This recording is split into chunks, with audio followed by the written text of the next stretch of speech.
Hi guys, मेरा नाम उसामा है। मैं एक इंडस्ट्रियल ऑटोमेशन इंजीनियर हूँ। हम पीएलसी, डीसीएस, स्काडा और इंडस्ट्रियल कम्युनिकेशन से रिलेटेड सर्विसेज प्रोवाइड करते हैं। ये हमारे जीएक्स डेवलपर प्रोग्रामिंग कोर्स की थर्ड वीडियो है। आज की वीडियो में हम मित्सुबिशी पीएलसी की आईओस को जीएक्स डेवलपर के साथ डिटेल में कवर करेंगे। तो चलिए शुरू करते हैं।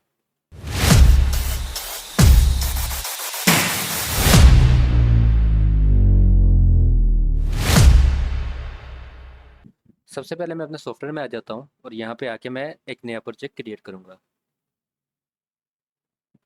मैं जो पीएलसी इस कोर्स में यूज़ कर रहा हूँ उसका मॉडल FX1S30MT है।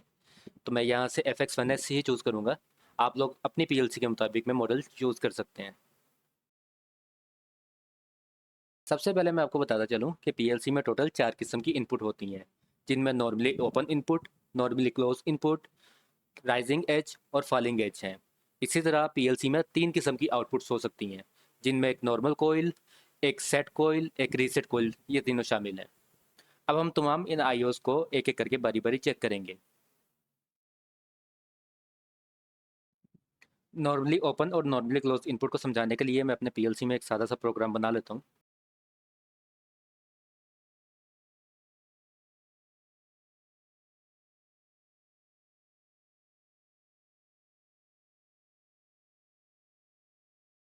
नाजरीन, मैंने एक छोटा सा 2 लाइन्स का प्रोग्राम बना लिया है। इसमें मैंने सबसे ऊपर नॉर्मली ओपन इनपुट यूज़ की है X0 के साथ, और X1 के साथ मैंने नॉर्मली क्लोज इनपुट यूज़ की है।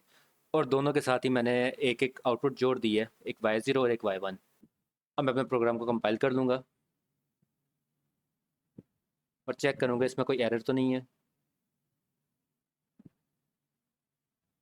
आप देख सकते हैं मेरे प्रोग्राम में कोई एरर नहीं है। तो चलिए अब इसे पीएलसी में अपलोड करते हैं।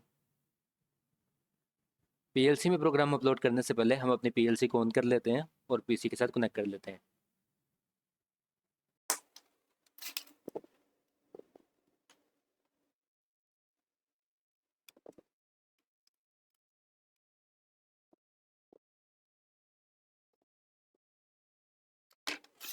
गाइस, सबसे पहले आप लोगों को पीएलसी की नेम प्लेट पढ़ना ज़रूरी है। मेरे पास मित्सुबिशी FX1S30MT है, जो कि 220 वोल्ट एसी पे ऑपरेट होता है। आप लोगों के पास डिफरेंट मॉडल हो सकते हैं, तो उन्हें उसी के अकॉर्डिंगली वोल्टेज अप्लाई कीजिएगा। इसके अलावा मित्सुबिशी पीएलसी में 2 किस्म की इनपुट्स आती हैं, एक कॉम वाली और एक सोर्स सिंक वाली। मेरी पीएलसी में कॉम वाली अवेलेबल है, इसलिए मैं कॉम के साथ तार जोड़ लूँगा, जिसे मैं तमाम इनपुट के साथ शॉर्ट करके उन्हें ऑन करवा सकता हूँ। अगर आपके पास सोर्सिंग वाली पीएलसी है तो उसमें इनपुट ऑन करवाने का डिफरेंट मेथड है, उसे आप अपने डेटा शीट से वेरीफाई कर लीजिएगा। अब मैं कम्युनिकेशन केबल के जरिए पीएलसी को लैपटॉप के साथ जोड़ दूंगा।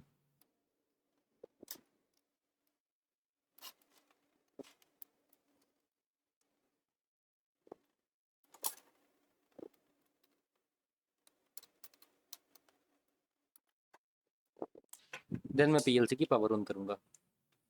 मेक श्योर कीजिएगा आपका कोई भी कनेक्शन लूज ना हो।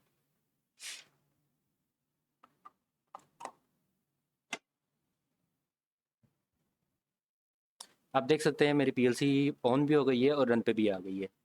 अब हम लैपटॉप से इसमें प्रोग्राम अपलोड करके देखते हैं।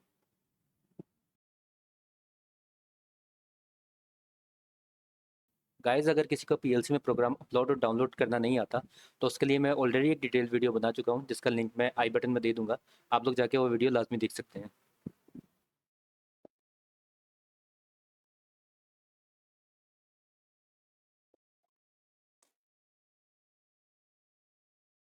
जैसे कि आप देख सकते हैं हमारी पीएलसी में प्रोग्राम अपलोड हो गया है। अब मैं इसे यहाँ पे आके मॉनिटर कर लूँगा। पीएलसी को दोबारा रन मोड में लाएंगे। नाजरीन, जैसा कि आप देख सकते हैं कि हमारी X1 इनपुट ये नॉर्मली क्लोज इनपुट है। तो जैसे ही हमारी पीएलसी प्रोग्राम मोड से रन मोड में जाती है, तो उसी वक्त ये इनपुट ऑन हो जाती है और हमारी आउटपुट भी ऑन हो जाती है। नॉर्मली क्लोज इनपुट इसी तरीके से काम करती है कि अगर आपकी पावर अप्लाई नहीं हो रही, आपने सिग्नल ऑन नहीं किया हुआ, तो ये आउटपुट जनरेट करेगी। इसके बरक्स दूसरी इनपुट हमारे पास नॉर्मली ओपन इनपुट होती है। नॉर्मली ओपन इनपुट तभी आउटपुट जनरेट करती है जब आप पावर अप्लाई करेंगे। जैसे अभी मैं आपको X1 के जैसे अभी मैं आपको X0 के ऊपर पावर अप्लाई करके दिखाता हूँ।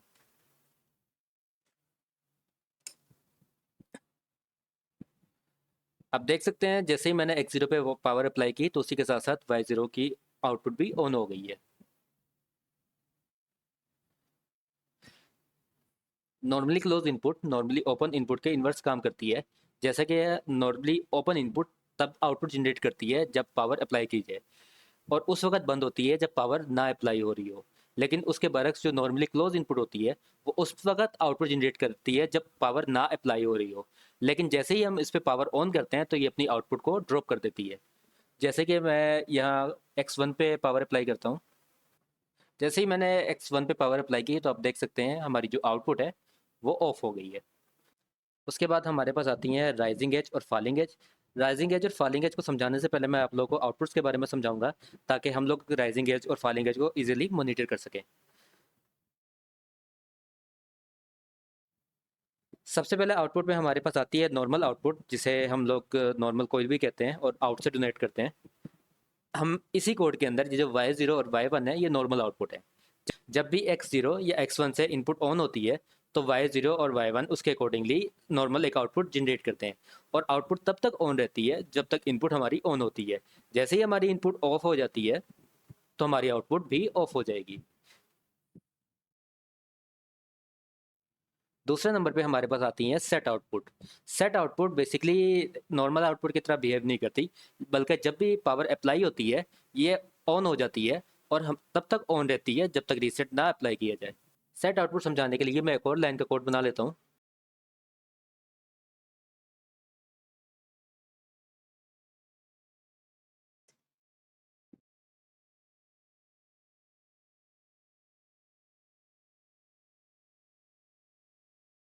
नाजरीन एक चीज़ याद रखिएगा कि आप लोग मेन्यू बार से भी इंस्ट्रक्शंस को अप्लाई कर सकते हैं, लेकिन उसके अलावा आप लोग एंटर दबा के LD, LDI और आउट के ज़रिए भी NO, NC और आउटपुट कोयल को लगा सकते हैं। तो मैं टाइम बचाने के लिए इस वक्त आउट इंस्ट्रक्शन और LD इंस्ट्रक्शंस का यूज़ कर रहा हूँ।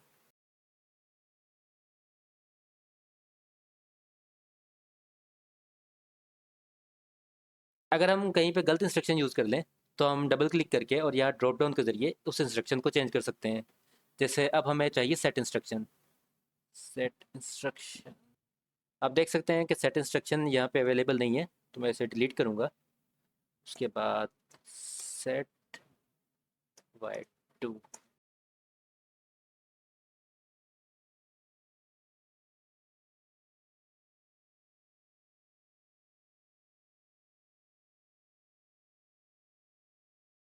तो ये मैंने एक सेट इंस्ट्रक्शन बना ली है। X2 जैसे ही ऑन होगी उसी के साथ साथ Y2 सेट हो जाएगी।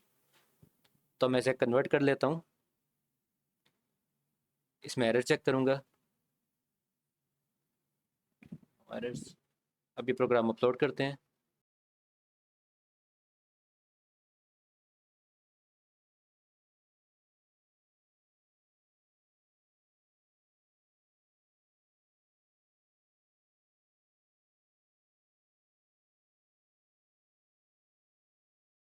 आप लोग ऑनलाइन में मॉनिटर मोड के अंदर आ गए, यहाँ मॉनिटर मोड को ऑन कर सकते हैं।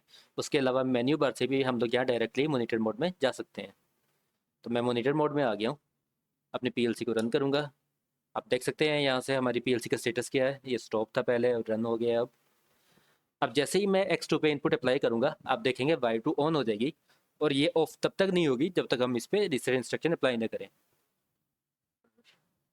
तो आप देख सकते हैं जैसे ही मैंने X2 पे पावर अप्लाई की है हमारी Y2 आउटपुट ऑन हो गई है, लेकिन पावर छोड़ने के बावजूद भी हमारी Y2 आउटपुट ऑन है। अगर मैं इस चीज़ को आपको PLC में भी शो करवाऊँ तो आप देख सकते हैं हमारी फिजिकली तौर पर भी Y2 आउटपुट ऑन है।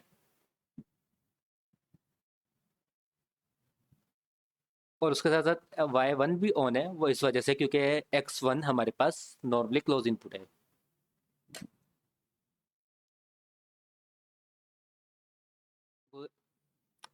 अब Y2 को रीसेट करने के लिए हम लोग को एक रीसेट इंस्ट्रक्शन चाहिए होगी। तो चलिए अब जल्दी से हम एक रीसेट इंस्ट्रक्शन बना लेते हैं।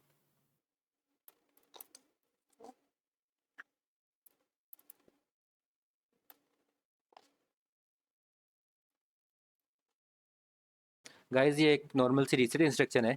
जैसे ही X3 की पावर ऑन होगी तो उसी वक्त हमारी जो Y2 की आउटपुट है वो रीसेट हो जाएगी। अपने प्रोग्राम को दोबारा कन्वर्ट करते हैं। इसमें एरर्स चेक कर लेते हैं। No errors. और इसको अपलोड करते हैं।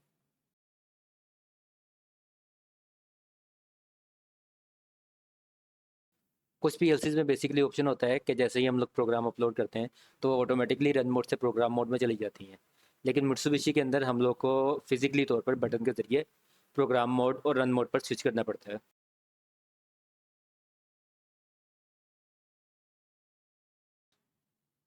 आप देख सकते हैं हमारा प्रोग्राम अपलोड हो गया है। अब मैं दोबारा पीएलसी को रन करूँगा। अब जैसे ही हम लोग X3 पे पावर अप्लाई करेंगे तो हमारी वाई टू आउटपुट रीसेट हो जाएगी। तो इसे मैं मॉनिटर मोड में दोबारा ले आता हूँ। उसके बाद कॉम्प X1 और X3। आप देख सकते हैं जैसे ही मैंने X3 पे पावर अप्लाई की है, रीसेट की इंस्ट्रक्शन ऑन हो गई है। और जैसे ही मैं पावर छोड़ता हूँ तो हमारी वाई टू आउटपुट वो रीसेट हो गई है। आपको यहाँ फिजिकली भी नज़र आ रहा है कि जो हमारी वाई टू आउटपुट है वो रीसेट हो चुकी है। और इस वक्त सिर्फ Y1 की आउटपुट ऑन है, जो कि हमारी X1 इंस्ट्रक्शन की वजह से। गाइज अब हम लोग आ जाते हैं अपने बाकी दोनों आईओस की तरफ या बाकी दोनों इनपुट्स की तरफ, जो कि हैं राइजिंग एज और फॉलिंग एज। राइजिंग एज को समझाने के लिए मैं सबसे आप पहले देख एक सकते हैं अपनी पल्स की स्क्रीन पर डायग्राम आपको दूंगा। पल्स की एक डायग्राम शो हो रही होगी। तो इसको यूँ समझिए कि एक नॉर्मली ओपन इनपुट है। कोई भी वर्कर एक बटन दबाता है तो हमारा जो करंट है वो 0 से 1 की तरफ चला जाता है। और जैसे ही वो बटन छोड़ता है तो हमारा करंट वापस 1 से 0 की तरफ आ जाता है। नॉर्मली ओपन के केस में जैसे ही वो बटन दबाएगा तो नॉर्मली ओपन इनपुट ऑन हो जाएगी, और जैसे ही बटन छोड़ेगा तो नॉर्मली ओपन इनपुट क्लोज हो जाएगी। नॉर्मली ओपन इनपुट उस वक्त अपनी आउटपुट शो करती है जब बटन मुकम्मल तौर पर एक्टिव हो जाता है। लेकिन राइजिंग एज के केस में ऐसा नहीं होता। राइजिंग एज जब हमारा बटन 0 से 1 की तरफ मूव कर रहा होता है, जब हमारी पावर 0 से 1 की तरफ मूव कर रही होती है, उसी वक्त एक्टिव हो जाता है। जैसे ही हम बटन दबाएंगे तो उसी वक्त हमारा राइजिंग एज ट्रिगर हो जाएगा, और ये बिल्कुल एक छोटे से लम्हे के लिए होता है। इसको मैं आपको एक नॉर्मल आउटपुट लेके भी और आपको एक सेट आउटपुट लेके भी शो करवाता हूँ। अब हम प्रोग्राम में 2 लाइन्स का कोड मजीद बना लेंगे। नॉर्मल मोड में लाते हैं।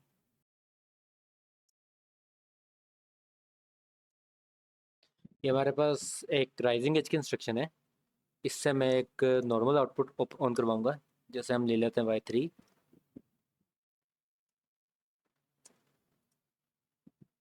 और इसी के साथ मैं Y4 को सेट करवाऊंगा।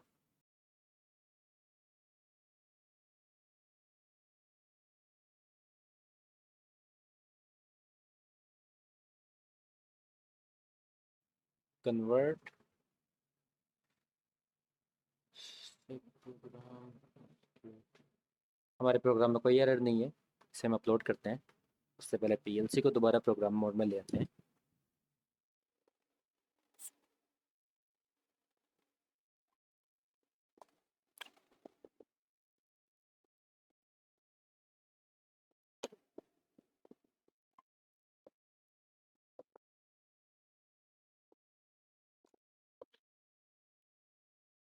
मॉनिटर।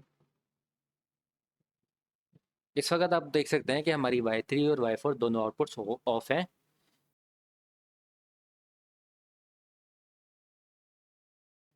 जैसे ही मैंने X4 पे करंट अप्लाई किया तो आप देख सकते हैं एक छोटे से लम्हे के लिए पल्स आई है, और उसी वक्त गायब हो गई है। इस पल्स से जो हमारी नॉर्मल कोयल होती है जैसे Y3 है, इस पर कोई इफेक्ट नहीं हुआ। ये ऑन हुई है और उसी वक्त ऑफ हो गई है। लेकिन जो उसके बरक्स Y4 सेट हो गई है। अगर मैं आपको शुरू में नॉर्मल कोयल लेके समझाता तो आप लोग को कुछ चीज़ समझ नहीं आती, क्योंकि ये बहुत ही छोटे लम्हे के लिए काम करता है। जब हमारा करंट 0 से 1 की तरफ जा रहा होता है, उसी वक्त राइजिंग एज एक्टिव हो जाता है और आउटपुट शो करता है। और उसके तुरंत बाद जैसे ही हमारा करंट स्टेबल हो जाता है तो उस वक्त ये अपनी आउटपुट को ऑफ कर देता है। अब मैं आपको पीएलसी के ज़रिए भी समझा देता हूँ। जैसे ही मैं X4 पे करंट अप्लाई करता हूँ तो एक लम्हे के लिए हमारी आउटपुट Y3 ऑन होती है और Y4 सेट हो जाती है। तो राइजिंग एज हमारा बिल्कुल एक छोटे से लम्हे के साथ काम करता है।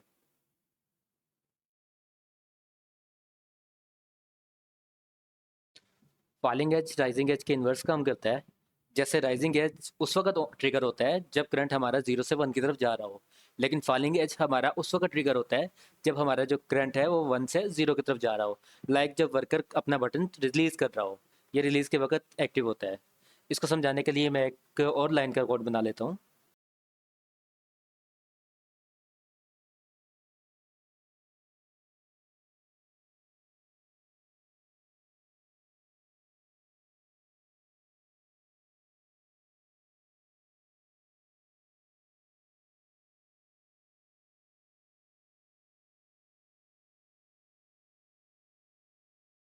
कन्वर्ट। अब इस प्रोग्राम के एरर्स चेक कर लेते हैं। No errors. दोबारा स्टॉप मोड में लाएंगे। ऑनलाइन।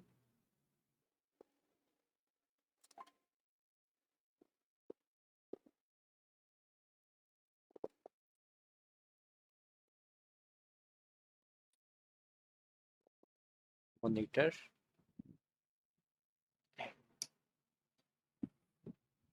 आप देख सकते हैं मैंने अपनी पीएलसी को रन मोड में भी ले आया हूँ और दोबारा मॉनिटर मोड पर डाल दी है। अब जैसे ही मैं X5 पे पावर अप्लाई करूँगा, आप देख सकते हैं कुछ भी नहीं होगा उस वक्त। आप देख सकते हैं मैंने X5 पे पावर अप्लाई की हुई है। X5 हमारी पीएलसी पे ऑन है, लेकिन हमारा इस वक्त आउटपुट कोई भी ऑन नहीं हुई। जैसे ही मैं पावर ऑन करता हूँ, जैसे ही मैंने पावर रिलीज़ की, तो उसी वक्त X5 ने एक पल्स जनरेट की और हमारी आउटपुट एक छोटे से लम्हे के लिए ऑन हुई थी। और उसी के साथ साथ हमारी जो वाई फोर इंस्ट्रक्शन है वो रीसेट हो गई। आपको पीएलसी में भी दिखाई दे रहा होगा कि हमारी इस वक्त वाई फोर जो इंस्ट्रक्शन है वो बिल्कुल ऑफ हुई हुई है। अब मैं फाइलिंग एज को भी एक दो पीएलसी की मदद से समझा देता हूँ। आप देख सकते हैं हमारी वाई फोर की लाइट ऑन है। तो जैसे ही मैं X5 पे करंट अप्लाई करूँगा, तो हमारी वाई फोर की लाइट अभी स्टिल ऑन है जब तक हम करंट को रिलीज़ नहीं करते। इस वक्त आप देख सकते हैं हमारी X5 और वाई फोर दोनों एक्टिव है। तो जैसे ही मैं करंट रिलीज़ करता हूँ, हमारी वाई फोर उसी वक्त ऑफ हो जाती है और एक छोटे से लम्हे के लिए हमारी जो वाई फाइव है वो भी ब्लिंक करती है। नाजरीन, आज के लिए बस इतना ही। अगली वीडियो में हम पीएलसी की लैचिंग को कवर करेंगे। अगर आप CX डेवलपर पर मजीद इन्फॉर्मेटिव वीडियोस चाहते हैं तो प्लेलिस्ट को फॉलो कर लीजिएगा और चैनल को सब्सक्राइब कर लें। इसके अलावा अगर आप मजीद एडवांस टॉपिक्स को कवर करना चाहते हैं तो हमारे व्हाट्सएप चैनल को ज्वाइन कर लें, जिसका लिंक मैंने डिस्क्रिप्शन में दे दिया है। बहुत शुक्रिया, अपना ख्याल रखिएगा।